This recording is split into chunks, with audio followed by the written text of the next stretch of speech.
The Towel Trap. Craig Stadler's 1987 San Diego Open ended with a lesson in golf's unforgiving rulebook. During the third round, Stadler's tee shot on the 14th hole nestled under a tree, forcing him to kneel for his next shot. With the ground damp, he placed a towel down before kneeling to play. He finished the tournament tied for second, seemingly earning $37,000.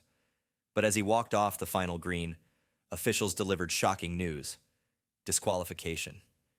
A TV viewer had reported that Stadler's towel violated Rule 13.3, which prohibits building a stance for a competitive advantage. The rule exists to prevent players from altering their playing area to improve stability or positioning. Since Stadler hadn't assessed himself the two-stroke penalty before signing Saturday's card, he was retroactively disqualified after completing all 72 holes. The incident sparked immediate debate about call-in violations and golf's strict self-policing nature. For Stadler, a simple attempt to keep his pants clean cost him $40,000 and a place in tournament history. Speaking of costly mistakes that seemed innocent at the time, another player's disqualification shows how even the smallest oversight can lead to disaster. The Unsigned Card. Nick Barrett wasn't a tour pro with sponsorship deals. He was a 31-year-old UPS driver from Maryland chasing his dream at the US Open qualifying. After shooting an impressive 68 in local qualifying, Barrett found himself at Woodmont Country Club for the final stage, just 36 holes from Oakmont. His opening round 73 had him right in contention. The hard part was done, or so he thought. Barrett grabbed a quick hot dog between rounds, stood up from the table, and felt that sinking feeling. Something was missing. He patted his back pocket and panic set in. His scorecard, still there, unsigned, unsubmitted. He sprinted to the scoring area, but officials delivered the verdict without hesitation: disqualification. Rule 3.3b is crystal clear: no signature, no score. Just like that, a simple lunch break shattered a lifelong dream. What makes Barrett's story so brutal isn't just the disqualification. It's how utterly human the mistake was. No cheating, no temper tantrum. Just a guy excited about his round who forgot one small detail. While Barrett's dream ended over a signature, our next disqualification came from a player who simply couldn't control his emotions. The walkout. John Daly's volatile temperament finally caught up with him at the 1993 Kapalua International in Hawaii. After starting the second round at even par, Daly encountered difficulties, including 3 double bogeys that tested his famously short fuse. On the 11th hole, following a missed birdie putt, Daly simply picked up his ball without completing the hole. He then proceeded to the 12th tee and continued playing as if nothing had happened. Tournament officials immediately disqualified him for failing to complete a hole, but the consequences didn't end there. PGA Tour Commissioner Dean Beeman had seen enough of Daly's behavior. He suspended Daly from all tour events for the remainder of the year and mandated professional counseling. This wasn't Daly's first incident that year. At the Kemper Open, he was disqualified for throwing his scorecard into the scoring tent after a difficult round. At the Southern Open in October, he walked off mid-round without informing his playing partners. As Beeman stated firmly, "John now knows emphatically he can't quit. You can't go out there and walk off the golf course." While Daly's disqualification came from losing control, our next player lost his chance because of something barely visible. If you're loving this video, subscribe now and help us hit 5,000 golf fans by month's end. The sticker shock. Rory Sabatini was having the round of his life at the 2021 RSM Classic. 5 birdies in his last 6 holes had him sitting at 4 under, right in contention. But as he finished his round, something unusual caught an official's eye: a tiny reflective sticker on his fairway wood. The sticker, used during practice sessions with launch monitors to track club head speed, was completely harmless in terms of performance. But under Rule 4.1, any non-conforming equipment means automatic disqualification. Sabatini had simply forgotten to remove the training aid before competition. No advantage gained, no intention to cheat, just a tiny oversight with massive consequences. His entire round was wiped from the record books. To his credit, Sabatini reported the violation himself once it was pointed out. But the rulebook showed no mercy. His promising tournament ended because of a piece of adhesive smaller than a dime. Golf's equipment rules are notoriously strict, designed to maintain the game's integrity. But sometimes those rules seem to miss the forest for the trees, or in this case, the tournament for the sticker. Speaking of strict equipment regulations, our next disqualification involved a Masters champion and a bit of white paint. The white mark. Hideki Matsuyama arrived at the 2022 Memorial Tournament as a fan favorite and former Masters champion known for his meticulous approach to the game. His disqualification after just one hole shocked the golf world. Officials pulled Matsuyama aside after his opening tee shot, pointing to a suspicious white substance on his 3-wood. The substance, applied by his equipment team for alignment purposes, exceeded the permitted amount under Rule 4.1. According to the PGA Tour's chief referee, the paint made the club face non-conforming, potentially affecting ball performance. Despite only using the club for a single shot and gaining no demonstrable advantage, Matsuyama was immediately disqualified. The Japanese star accepted the ruling without protest, displaying his characteristic grace. But fans were outraged that such a minor infraction, essentially too much paint on a club, could end a top player's tournament so abruptly. The incident highlighted golf's sometimes puzzling emphasis on technical violations over competitive advantage. Matsuyama hadn't cheated. His team had simply applied slightly too much alignment aid to his club. While Matsuyama's disqualification came from equipment issues, our next player faced a different kind of technical violation. The Rangefinder rule. At the 2021 AIG Women's Open at Carnoustie, Anna Nordqvist was playing solidly and on track to make the cut when her tournament unraveled because of something her caddy did. On the 10th hole, her caddy pulled out a rangefinder to check a distance, a device permitted at regular LPGA Tour events and even at the Women's PGA Championship since 2021. But at the Open, distance measuring devices were strictly prohibited. Officials assessed a 2-stroke penalty for the first violation. Then on the 18th hole, her caddy used the device again, triggering automatic disqualification. Nordqvist, who hadn't even used the information, was out of the tournament through no fault of her own. The confusion stemmed from inconsistent rules across women's golf. Different tournaments operate under different regulations, creating a complex web of what's allowed, where, and when. Nordqvist accepted the ruling with grace, but the disqualification highlighted the challenges of navigating golf's sometimes contradictory rulebooks across different tournaments. While Nordqvist's caddy made an honest mistake, our next disqualification involved a player who simply lost track of time. The ticking clock. Nasa Hataoka was having a brilliant opening round at the 2023 ShopRite LPGA Classic.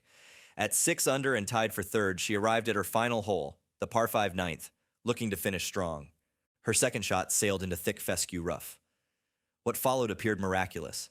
After a frantic search involving several people, including a cameraman, they found her ball. Hataoka took an unplayable lie, saved par, signed for a 65, and left the course in contention. The next morning, her name was mysteriously absent from the leaderboard. Officials had reviewed footage and determined her search had exceeded the 3-minute limit allowed by Rule 18.2a.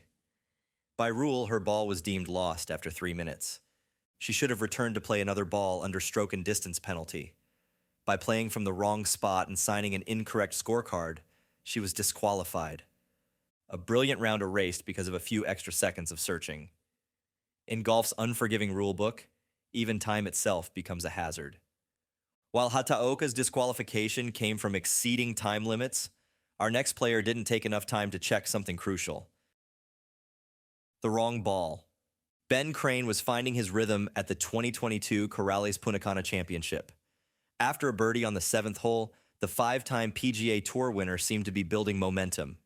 Then came the 8th hole and a mistake so basic it's hard to believe a veteran pro could make it. Crane hit his approach, walked up to a ball in the fairway, and struck it without checking the identification marks. It wasn't his ball, it belonged to playing partner David Lipsky. Instead of immediately correcting the error when discovered, Crane compounded his mistake by teeing off on the 9th hole. Under Rule 6.3, playing the wrong ball results in a 2-stroke penalty if corrected immediately. But by playing from the next teeing area before fixing the error, Crane triggered automatic disqualification.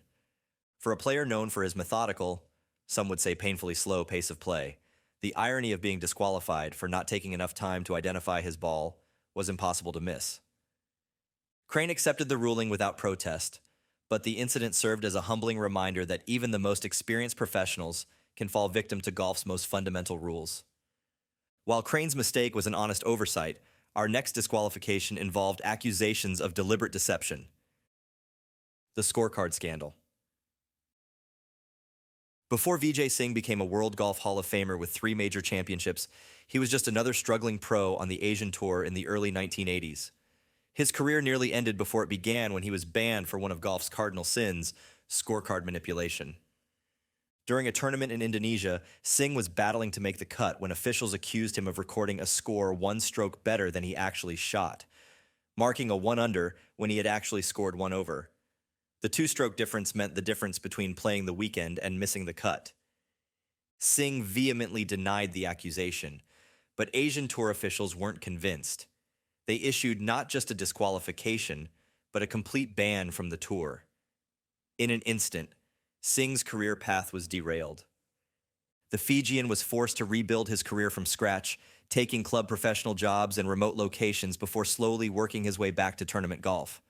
The scandal followed him for decades, even as he accumulated over $70 million in career earnings. While Singh's case involved alleged cheating, our next disqualification came from a simple administrative error: the missing signature. Padraig Harrington was absolutely dominating the 2000 Benson and Hedges International Open. After 3 rounds, the Irishman held a commanding 5-stroke lead heading into Sunday. Victory seemed all but assured. Then came the bombshell announcement: Harrington was disqualified. Not for something he'd done that day, but for an oversight from Thursday's first round. Tournament officials, preparing to display scorecards, discovered Harrington's card had 2 signatures, but neither was his own. Rule 66B was clear. Players must sign their own scorecards immediately after each round. The penalty? Immediate disqualification, even 3 days after the fact. Harrington didn't protest or make excuses. Rules are rules, he said, accepting full responsibility for the oversight. But the timing couldn't have been more brutal.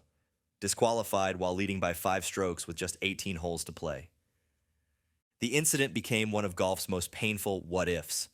Harrington would go on to win 3 major championships, but this tournament remains a stark reminder that in golf, even the smallest administrative error can erase the most dominant performance. Our final disqualification might be the most heartbreaking of all, involving a teenage phenom's first professional paycheck: the disputed drop. Michelle Y was just 16 years old at the 2005 Samsung World Championship, making her professional debut amid unprecedented hype. Playing beyond her years, she finished the tournament in 4th place, earning what should have been her first professional paycheck of $53,000. But as she prepared to celebrate, LPGA officials delivered devastating news: disqualification. The issue stemmed from a drop Wee had taken during the 3rd round after her ball landed in a bush. Sports Illustrated reporter Michael Bamberger had noticed something odd about the drop and measured it himself after the round. The next day, officials determined Wee had dropped her ball approximately 1 foot closer to the hole than permitted. Though the teenager insisted she had used the proper procedure to ensure a legal drop, the ruling stood. Just like that, her 4th place finish and first professional earnings vanished. The controversy intensified when many questioned why Bamberger waited until after Wee signed her scorecard to raise concerns rather than addressing it immediately. For a 16-year-old making her professional debut, it was a harsh introduction to the unforgiving nature of golf's rulebook and the scrutiny that would follow her career. The too good ban. In 1949, Bobby Locke was dominating American golf in a way few foreign players ever had. The South African had won 11 of his first 59 PGA Tour starts and finished in the top 3 more than half the time. His unorthodox swing was producing extraordinary results. Then suddenly, without warning, Locke was banned from the PGA Tour. The official reason? He had failed to appear at tournaments he had committed to, including the Western Open. But this explanation raised eyebrows, as other players had skipped events without facing such severe punishment. Behind closed doors, a different story emerged. Players were frustrated with Locke's dominance.